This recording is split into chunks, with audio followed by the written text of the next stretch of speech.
نحمده ونصلي على رسوله الكريم اما بعد فاعوذ بالله من الشيطان الرجيم بسم الله الرحمن الرحيم رب اشرح لي صدري ويسر لي امري واحلل عقدة من لساني يفقهوا قولي. اسلام ایک تعارف، صفحہ نمبر 168 168. لوگوں کی مدد کرنا یعنی انسانوں کے کام آنا. قرآن میں ایمان لانے والے کی صفات یہ بیان کی گئی ہیں کہ وہ خدا کی محبت میں اپنا مال دے، رشتہ داروں کو اور یتیموں کو اور محتاجوں کو اور مسافروں کو اور مانگنے والوں کو اور گردنیں چھڑانے میں. وآت المال علی حبہ ذوی القربى والیتامى والمساکین وابن السبیل والسائلین وفی الرقاب. سورۃ البقرہ آیت 177. یہ آیت بتاتی ہے کہ کسی آدمی کے اندر جب مومنانہ شخصیت پیدا ہوتی ہے، یعنی ایمان اس کی شخصیت میں سرایت کر جاتا ہے، ایمان اس کی زندگی کے اندر رچ بس جاتا ہے، تو خاندان اور سماج کے دائرہ میں اس کا اظہار کن کن صورتوں میں ہوتا ہے. جیسے آپ دیکھیں نا کہ بارش برستی ہے زمین پر اور پانی زمین کے اندر رچ بس جاتا ہے، تو پھر ایسے تھوڑی ہوتا ہے کہ بس وہ پانی اندر چلا گیا اور ختم. بظاہر تو یوں لگتا ہے جیسے اوپر کی زمین جب خشک ہوتی ہے کہ پانی کہیں گم ہو گیا، لیکن ہم سب جانتے ہیں کہ وہ پانی مختلف شکلوں میں دوبارہ باہر آتا ہے. کبھی وہ کسی پودے کے اندر لہلہانے کا سبب بنتا ہے، اس کو رونق اور تازگی بخشتا ہے، اس کی زندگی کا سبب بنتا ہے. کبھی وہ واپس بخارات بن کر فضا میں دوبارہ شامل ہو جاتا ہے. کبھی ایسا ہوتا ہے کہ وہ زمین کی اور گہرائیوں میں چلا جاتا ہے اور وہاں جو سٹریمز ہیں انڈر سرفیس آف ارتھ، زمین کی سطح کے نیچے جو ندیاں ہیں ان میں شامل ہو جاتا ہے. تو بات یہ ہے کہ وحی الہی بھی بارش کی طرح ہے، جس کی مثال مختلف مقامات پر ملتی ہے، قرآن مجید میں بھی اور احادیث میں بھی. تو جب انسان کے اندر ایمان آتا ہے، دین کا علم آتا ہے اور وہ اس کے دل پر اترتا رہتا ہے، تو وہ بارش جو برستی ہے تو پھر کچھ لوگوں کے اندر جذب ہو جاتی اور وہ ان کی پوری شخصیت میں سرایت کر جاتی. جسے دل پورے جسم کو خون پہنچاتا ہے، اسی طرح ان کا وہ علم جو ہے، وہ روحانی دل جو ہے، وہ انسان کی سوچ، انسان کے عمل، انسان کے رویے، اخلاق، کردار، ہر چیز میں جھلکنے لگتا ہے.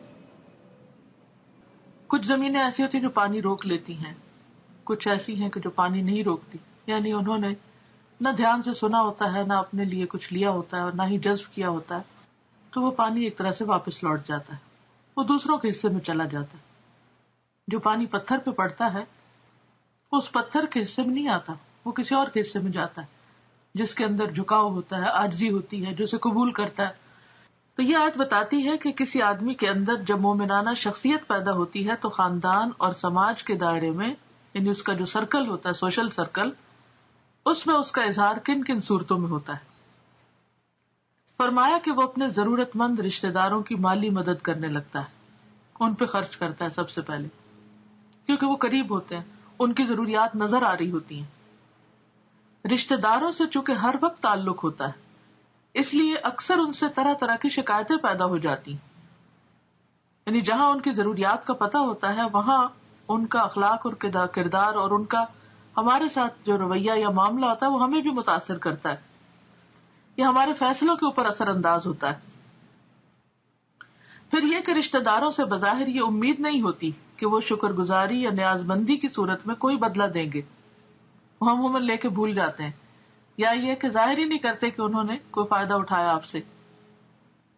اس لیے اسلام میں بہت زیادہ ابھارا گیا ہے کہ آدمی اپنے ضرورت مند رشتہ داروں کی مالی مدد کرے. یہ اس صورت میں بھی ہے جب وہ ہمیں شکریہ ادا کرے، اور اس میں بھی ہے جب وہ ہمارا شکریہ ادا نہ کرے.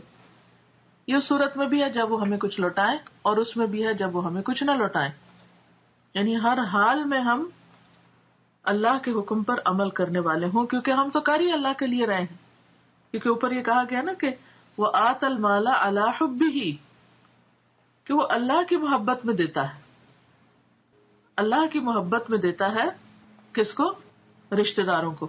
تو جب ہم اللہ کی محبت میں دیتے ہیں، اس طرح یتیموں اور محتاجوں کی مدد کرنا مومن کے لیے بہت محبوب ہو جاتا ہے، کیونکہ وہ ان کے لیے نہیں کر رہا ہوتا، وہ اللہ کے لیے کر رہا ہوتا ہے، اور اسے پتا ہوتا ہے کہ ایسا کرنے سے اسے اللہ کی محبت نصیب ہوگی.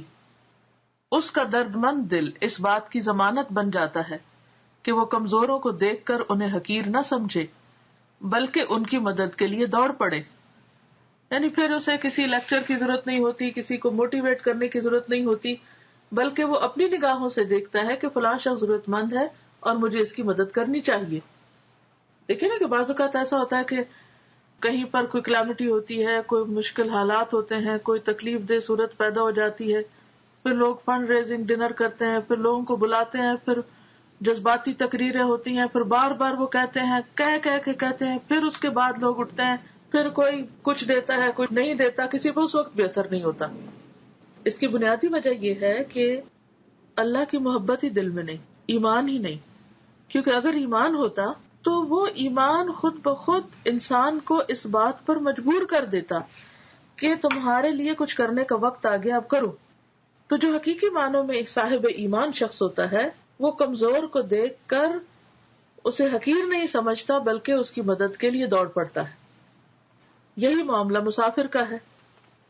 مسافر اپنے وطن میں جیسا بھی ہو، مگر جب وہ اپنے گھر سے دور سفر میں ہوتا ہے تو وہ بھی مختلف پہلوؤں سے ضرورت مند بن جاتا ہے، یعنی دوسرے پر ڈپینڈ کرتا ہے اپنی چھوٹی چھوٹی ضروریات کے لیے.